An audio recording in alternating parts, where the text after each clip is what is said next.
하나님께서 천지 만물을 창조하실 때 가장 먼저 만드신 공동체는 가정입니다.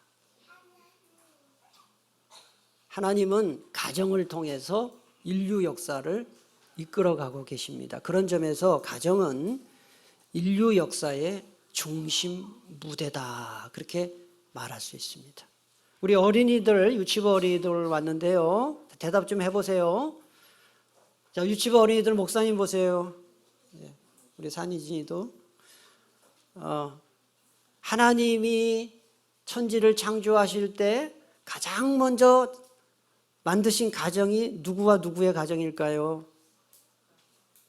누구와 누구의 가정일까요? 힌트. 아담과 하와의 가정이죠. 네, 아담과 하와의 가정이지요. 그런데 이 아담과 하와의 가정이 범죄를 하고 타락을 해서 하나님은 더 이상 이 아담과 하와의 가정을 통해 구원 역사를 이루어갈 수가 없었어요. 그래서 노아의 가정을 세우십니다. 노아의 가정을 세우셔서 또 하나님의 구원 역사를 이루려고 하셨는데 노아의 후손들도 또 죄를 짓습니다. 그래서 하나님이 드디어 아브라함의 가정, 이삭의 가정, 야곱의 가정을 통해서 인류의 구속 역사를 펼쳐가셨습니다. 하나님이 가정을 얼마나 중요하고 소중하게 여기시는지는 예수님이 이 세상에 오신 과정을 보면 알 수가 있습니다. 전능하신 예수님이 바로 이 세상에 오실 수도 있는데 예수님은 바로 이 세상에 오셔서 활동하지 않으시고 누구의 가정을 통해 오셨나요? 요셉과 마리아의 가정을 통해서. 그러니까 하나님의 가정을 굉장히 중요하게 여기시는구나 하는 것을 예수님의 탄생 과정을 통해서도 알 수가 있어요. 저는 이렇게 생각해요. 저도 가정이 있잖아요. 모든 행복은 가정을 통해서 시작된다. 행복은 가정이 행복해야 인생이 행복할 수가 있다. 신앙생활도 가정이 평안해야 신앙생활을 잘할 수 있다 생각해요. 여러분, 가정이 평안하지 않으면요 신앙생활을 못합니다. 그런데 문제는 모든 가정이 다 평안하냐, 모든 가정이 다 행복하냐, 그렇지 않아요. 여러분이 잘 모르시겠지만은 일본의 배우 중에 기타노 타케시라는 사람이 있어요. 이 기타노 타케시가 이런 말을 했어요. 이거 참 정말 안타까운 얘기지만은 한번 같이 읽어볼까요? 가족이란 누가 보지만 않는다면 어딘가로 내다버리고 싶은 존재다. 그러니까 이 배우는 아마도 가족에게 엄청나게 상처를 많이 받은 것 같아요. 가족에 대한 아픔이 있는 것 같아요. 그러니까 누가 보이지만 않는다면 이 가족을 그냥 한번 갖다 버리고 싶다, 그런 표현을 쓴 거예요. 가족은요 세상에서 가장 가까운 사람이기 때문에 상처를 잘 주고 받는 거죠. 사람들이 자살 충동을 느낄 때 항상 1순위로 자살 충동 느끼는 원인이 뭐냐? 가정의 문제예요. 사랑하는 우리 교우 여러분의 가정은 절대로 이런 가정이 없이 천국 가정 되시기를 축복합니다. 크리스티안 모르겐슈테른이라는 사람은 멋있는 말을 했어요. 이거는 한번 힘있게 읽었으면 좋겠습니다. 시작. 가정은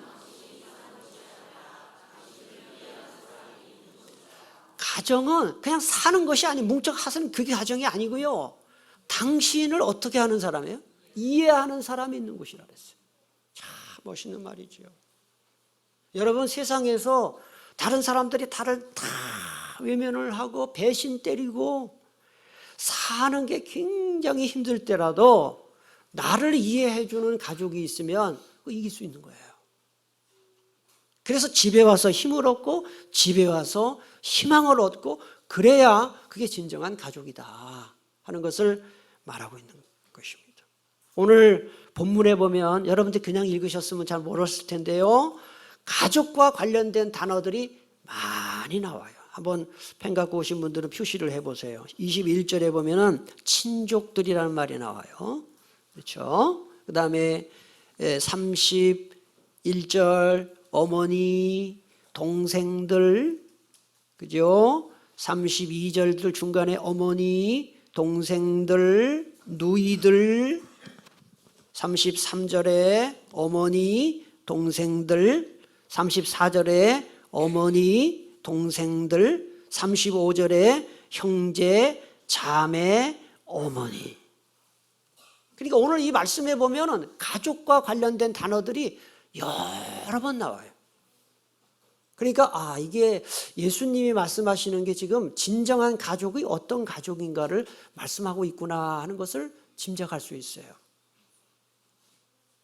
아무쪼록 오늘 설교 말씀 여러분 잘 듣고 이 말씀대로 살아서 우리 예배에 참석한 온 가족 예배에 참석한 우리 모든 교우들 가정마다 정말 따뜻한 가정, 행복한 가정, 천국 가정 될 수 있기를 축복합니다. 21절에 보니까 예수의 친족들이라는 말이 나와요. 이거는 엄밀한 말로 말하면 가족을 말하는 거예요. 예수님에게는 아버지 요셉이 있었고 어머니 마리아가 있었고 형들의 이름이 사복음서에 나와요. 야고보, 요셉, 유다, 시몬이라는 동생들이 있었어요. 그리고 누이들이 있었는데 누이들은 이름은 나오지 않아요. 성경에서 여자 이름 잘 나오지 않거든요. 그런데 이 예수님의 가족이 무슨 짓을 했느냐? 예수님을 붙들러 왔다 그래요. 21절 보세요. 예수의 친족들이 듣고 그를 붙들러 나오니 그랬어요. 여기서 이 붙든다는 말이 원문 성경에 보면은 체포한다는 뜻이에요. 그러니까 예수님의 가족들이 예수님을 강제로 붙들어 가지고 고향 나사렛으로 끌고 가려고 온 거예요. 왜 그랬을까요? 그 이유가 21절 중간에 나와요. 이는 그가 예수님이 어떻게 했다 그랬어요? 미쳤다. 아니 예수님의 가족들이 다른 사람들한테 소문을 듣고 보니까 예수님이 미쳤다는 얘기를 들은 거예요. 예수님이 사방으로 다니면서 환자들 고쳐주고 말씀을 전하고 예수님이 메시아라고 하는 말을 듣고 가족들은 그걸 미친 것으로 판단을 한 것이죠. 그런데 유대인들은 미쳤다라는 단어 쓸 때는 귀신 들렸다는 뜻으로 이해를 해요. 예수님은 30년 동안 가족과 함께 아버지가 목수였어요. 목수하는 일을 도우며 살다가 어느 날 갑자기 30살이 넘어가면서 사방으로 다니면서 귀신 쫓은 자 내쫓고 병자들 고치고 말씀 전하고 또 예수님의 제자들을 통해서 자신이 메시아라는 것을 이야기하니까 가족들은 그게 이해가 가지 않았던 것이죠. 당황한 것입니다. 그래서 예수님을 미쳤다고 하면서 예수님을 붙잡으려고 했던 거예요. 그래서 예수님이 사역할 때 예수님의 사역에 방해가 된 사람들 중에 하나가 바로 가족들이에요. 여기서 우리는 중요한 사실을 알 수가 있습니다. 가족이 신앙이 다르면 신앙생활이 굉장히 어렵다는 거예요. 신앙이 다를 뿐만 아니라 같이 예수를 믿어도 이 믿음이 좋은 사람이 있고 믿음이 약한 사람이 같이 신앙생활하면은 그 갈등이 또 됩니다. 여러분 그래서 예수님이요 믿지 않던 가족 중에 예수 믿는 사람이 생기면 가족에 어떤 일이 벌어지는지를 이미 예수님께서 말씀을 하셨는데 마태복음 10장 35절 36절에 보니까 내가 온 것은 예수님이에요. 내가 온 것은 사람이 그 아버지와 딸이 어머니와 며느리가 시어머니와 어떻게 하려 한다 그랬습니까? 이게 말이 됩니까? 사람의 원수가 자기 집안 식구다 그랬어요. 그래 이게 얼른 들으면 이해가 안 가지요. 아니 예수님이 어떻게 가정에 평화를 주러 오셔야 되는데 불화하게 하러 왔다. 자기 식구가 자기 원수가 되게 하려고 왔다. 이건 무슨 뜻입니까? 예수님이 진짜 그렇게 하려고 왔다는 뜻이 아니에요. 믿지 않는 집안에 예수 믿는 사람 생기면 싸움이 일어난다. 반드시 싸움이 일어난다. 그 얘기하는 거예요. 죄송하지만 혹시 여러분 식구 중에 불교에 다니시는 분 혹시 계신다면 얼마나 힘들겠어요. 한 사람은 교회 가고 한 사람은 절에 가고 또는 불교가 아니라 미신을 무당집에 왔다 갔다 하고 점집에 왔다 갔다 하는 사람이 있으면 그 집안이 제대로 되겠습니까? 제사 문제 때문에 싸울 거 아니겠어요? 제사 지내는 문제? 주일날 끼어서 한 사람은 여행 가자 그러고 나는 주일날 교회 가야 된다. 이 싸움이 되지 않겠어요? 또 부부가 예수를 믿어도 한 사람은 믿음이 아주 좋고 한 사람은 믿음이 약하면 어떤 일이 벌어지겠어요? 믿음 좋은 사람은 교회 가서 막 봉사하고 싶은데 믿음이 약한 사람 뭐라고 하겠어요? 예배만 참석해라. 빨리 집에 와라. 그러니까 갈등이 되는 거예요. 또 헌금하는 것도 그래요. 믿음 좋은 사람은 우리 11조도 내자. 믿음 약한 사람은 뭔 11조까지 내냐? 주일 헌금하면 나면 되지. 싸울 일밖에 없어요. 싸울 일밖에. 그러므로 사랑하는 교우 여러분, 여러분의 가족 중에 한 사람도 빠짐없이 다 같이 예수 믿게 되기를 축복합니다. 기도하세요. 이런 통계가 있어요. 예수 믿지 않던 사람이 예수 믿게 된 그 동기가 40%가 가족의 전도를 받았어요.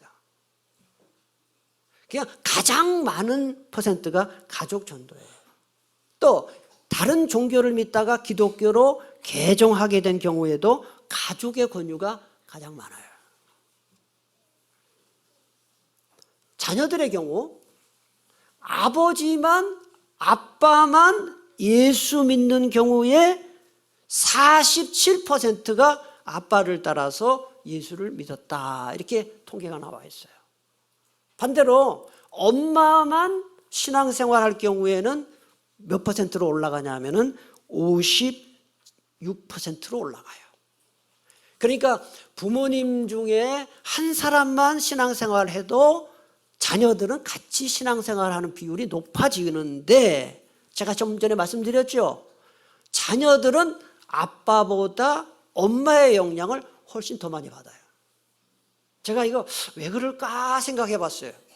그랬더니 결론은 첫째는 엄마와 같이 있는 시간이 많아요. 그리고 밥을 차려주고 맛있는 간식을 해주는 것도 엄마예요. 아빠는 거의 없어요. 그리고 또 중요한 이유 중에 하나는 애들한테 용돈도 주로 엄마가 줘요. 그러니까 아빠는 아무것도 아니에요. 아빠는 돈 열심히 벌어줘도 애들은 엄마가 용돈을 주니까 애들이 엄마만. 그래서 제가 오늘 말씀 준비하면서 이 얘기를 꼭 해야 되겠다 싶어요. 여기 엄마들 많이 계시죠? 용돈은 누가 주게 하면 좋겠어요? 아빠가 주게 해야죠. 애들도요, 돈 맛을 알아요. 그래서 파란 지폐가 나오는지 노란 지폐가 나오는지 애들 다 알아요. 그래서 아이들이 가장 존경하는 위인이 신사임당입니다. 아빠가 신사임당 노란 5만 원짜리 주면 애들은 아빠 말을 또 듣는 거죠. 그러니까 아빠는 돈 쇠가 빠지게 벌어도 엄마가 다 밥 차려주지요, 간식 주지요, 용돈 주니까 아빠 말 별로 안 듣는 거예요. 어쨌든 이 부모의 신앙은 자녀에게 굉장히 영향을 많이 준다는 거. 그런데 부모보다 더 큰 영향을 주는 건 누구일까요? 배우자입니다. 남편이나 아내가 예수님을 믿을 경우에 73%가 같이 신앙생활한다. 그런 조사가 나왔습니다. 근데 여러분, 제가 하나 질문할게요. 쉬운 질문입니다. 남편이 아내를 끌고 올 확률이 높을까요? 아내가 남편을 끌고 올 확률이 높을까요? 그렇죠. 여러분 아주 정답 잘 아시죠? 대부분 아내가 남편을 끌고 와요. 그래서 오늘 청년들 여기 많이 참석했는데 청년들이 결혼할 때 꼭 예수 믿는 사람하고 결혼해라 하는 거예요. 가끔 저한테 와서 그래요. 아니 목사님, 예수 믿지 않는 사람하고 결혼해서 전도하면 되잖아요. 꿈 깨시라고. 그런 일 없어요. 거의 없어요. 뭐 있긴 있는데 그게 힘들어요. 그래서 결혼할 때 예수 잘 믿는 사람하고 결혼해야 돼요. 세상적으로 아무리 잘 나가고 돈 잘 벌고 잘생기고 멋지고 뭐 집안 좋고 해도 예수 안 믿는 사람하고 결혼하는 거는 애당초 그렇게 생각하면 안 돼요. 그래서 부모님들이 자녀들이 어릴 때부터 그렇게 교육을 시켜요. 세뇌가 돼야 돼요. 오늘 여기 나온 청년들, 저희 아이들도 다 이제 컸는데요. 오늘 청년들, 오늘 이 자리에 나온 청년들 정말 예수 잘 믿는 배우자하고 결혼할 수 있기를 축복합니다. 그리고 우리 부모님들, 할머니, 할아버지들 그걸 위해서 기도하세요. 자, 예수님의 가족이 예수님이 미쳤다는 소문 듣고 이제 붙잡으러 왔다는 것을 말씀드렸는데 그 왜 그랬을까? 예수님의 가족은 예수님을 인간적으로만 본 거예요. 인간적인 안목으로만 본 거예요. 영적인 안목으로 보지를 못했던 것입니다. 바꿔 말해서 예수님의 가족은 영혼의 눈이 닫혀 있었던 것이죠. 예수님을 메시아로 보지 못한 거예요. 가나 혼인잔치 때 예수님이 물을 포도주로 만들 때 예수님의 제자들은 예수님을 그리스도로 다 믿었는데 형제들만 안 믿었어요. 6월절 예루살렘에 들어갔을 때도 예수님의 가족들은 예수님을 그리스도로 믿지 않았어요. 뭘 할 수 있습니까? 영안이 닫히면 진리를 들어도 진리로 믿지 않는다 하는 거. 옛날에 구소련이 있었어요. 지금은 러시아가 됐습니다마는 구소련의 정치인들이 지금까지 가장 크게 후회하는 게 뭐냐? 알래스카를 미국에 팔아버린 거예요. 1867년에 구소련 정치인들이 알래스카를 720만 달러에 미국에 팔아넘겼습니다. 그런데 여러분 이 알래스카 면적을 한번 지도를 찾아보시면은 알래스카가 얼마나 넓은지 미국 전체 면적의 약 5분의 1이나 됩니다. 예? 그리고 우리나라 대한민국 남북한 면적을 합친 거에 7배나 되는 큰 땅이에요. 근데 이 큰 땅을 요즘 달러 시세로 환전을 해보니까 99억 원에 파는 거예요. 99억 원이면 큰 돈 같지만 그 땅덩어리를 99억 원에 판 것은 껌값에 판 거예요. 당시 알래스카 매입을 주도한 미국 국무장관이 윌리엄 스튜어드라는 사람인데 쓸모없는 얼음덩어리 땅을 샀다고 미국 사람들한테 큰 비난을 받았습니다. 그러나 나중에 보니까 이 알래스카의 소뷰를 포함해서 엄청난 지하 자원이 매장된 것을 안 이후에 그 이후에 관광지가 되고 군사 요새지가 됐잖아요. 또다시 땅이 된 거예요. 미국은 이처럼 선견 지명이 있었던 정치인 한 사람 덕분에 이 알래스카 땅을 쉽게 산 것입니다. 그래서 나중에 미국 정부가 알래스카의 한 항구 이름을 국무장관의 수워드 이름을 따서 수워드항으로 명명을 했습니다. 얼음덩어리의 땅을 노다지로 바라본 그 선견 지명이 이 정치인에게 필요했다면 우리 예수 믿는 사람들에게는 무엇이 필요하겠습니까? 영적 세계를 바라볼 수 있고 진리의 말씀을 깨달을 수 있는 영안이 열려야 된다 하는 거예요. 영안이 열려야 된다. 여러분, 우리 육신의 눈으로 볼 수 있는 이 세상은요 5%밖에 안 된대요. 전 모든 세계 5%만 볼 수 있대요. 나머지 95%는요 영안이 열려야 볼 수 있는 거예요. 이 시간에 한번 우리 눈이 영안이 열려야 된다는 그 기도를 한번 찾아보겠습니다. 본문 잘 접어두시고 한번 전부 찾아보겠습니다. 시편 13편 3절 찾아보겠습니다.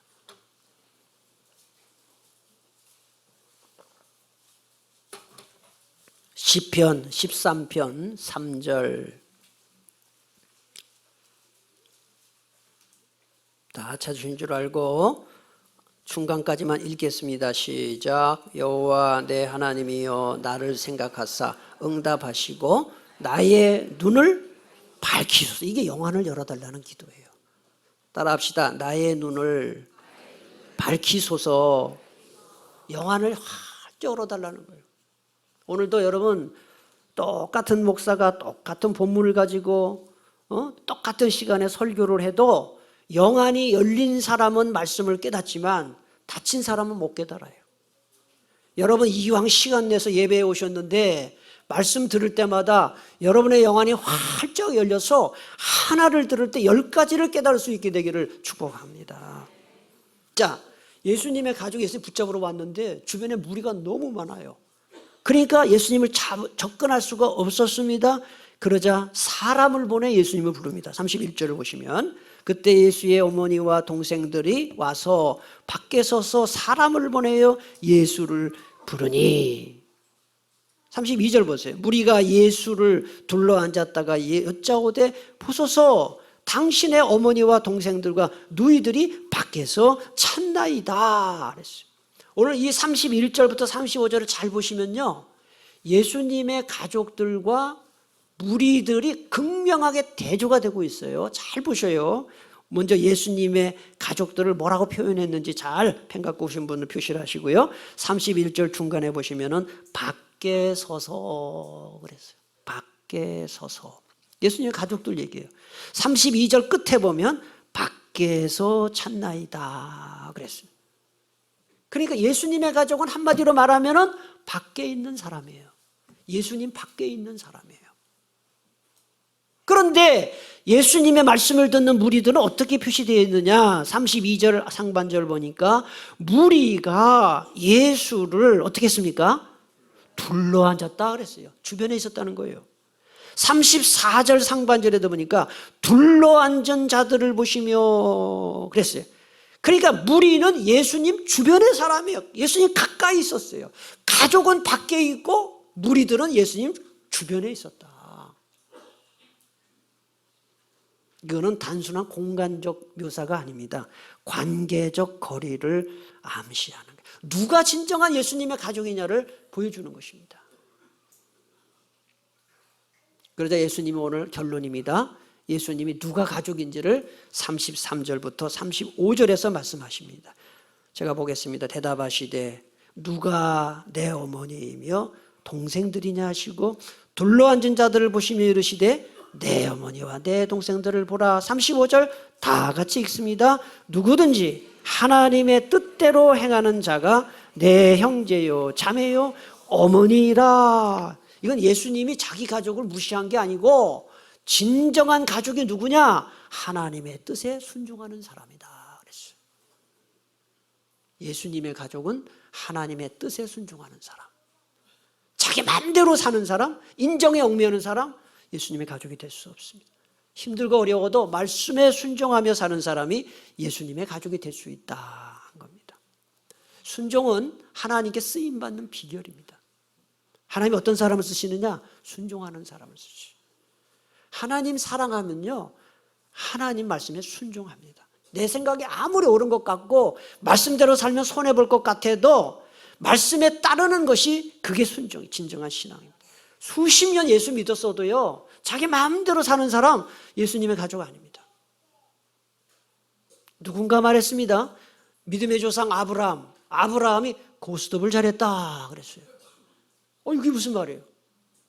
하나님이 고 하면 가고 스탑 하면 쓰고, 그래서 아브라함은 고스톱을 잘했다 그랬어요. 하나님이 하라 하면 하고 하나님이 하지 말라 하면 안 하는 거, 그게 순종입니다. 사랑하는 교회 여러분, 정말 우리가 내 마음대로 살지 말고 이익에 따라 살지 말고 말씀에 순종하며 사시기를 축복합니다. 마지막으로 위대한 신학자이자 목사인 앤드류 머레이의 말을 소개하겠습니다. 함께 같이 윗부분 읽겠습니다. 신앙에 입문하는 순간 우리는 순종의 학교에 입학한다. 예수 믿는다는 것은 순종하는 것입니다. 기도하겠습니다. 하나님 감사합니다.